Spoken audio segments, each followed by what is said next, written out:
It-tnejn filgħodu f'temp b'nazzi l-awtoritajiet tal-pajjiż selmu lil Malta ħilsa f'riġlejn il-monument iddedikat għal din il-festa nazzjonali fil-Birgu. Jum il-Ħelsien u kapitlu importanti fl-istorja ta' Malta.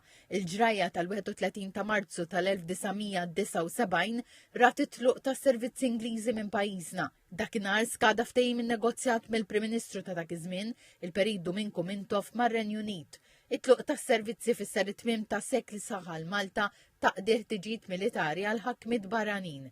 Iċ-ċerimonja simbolika tal-1979 saret fil-Birgu fejn mill-Forti Sant'Angelo ħarġu l-aħħar soldati Ingliżi biex qabdu triqithom lejn pajjiżhom, waqt li fuq l-għolja tal-Ħelsien baħri Ingliż niżel il-bandiera Ingliża u ħaddim Malti tella dik Maltija.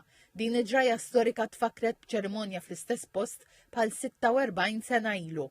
Iċ-ċerimonja ta' jum il-Ħelsien bdiet parata militari minn stakkament ta' soldati u l-banda tal-Forzi Armati ta' Malta li telaq minn Pjazza Paolino Vassallo f'Bormla u għadda minn triq Dom Mintoff sa' qudiem il-monument tal-Ħelsien fil-Birgu fejn iffurmat il-Gwardja tal-Unur.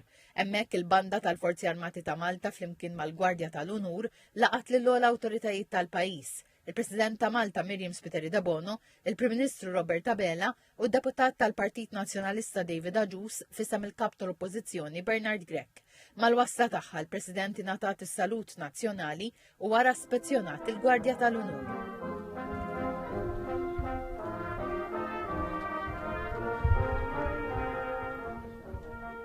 Il-President, il-Prim Ministru u d-Deputat David Agius telaw l-għolja tal-Ħelsien, indaqqet il-fanfarra u poġġew il-fjuri f'riġlejn il-monument tal-Ħelsien.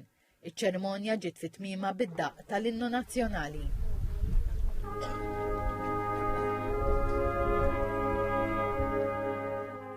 Wara nofsinhar saret ir-regatta tradizzjonali fil-Port il-Kbir mill-aqda regatta nazzjonali.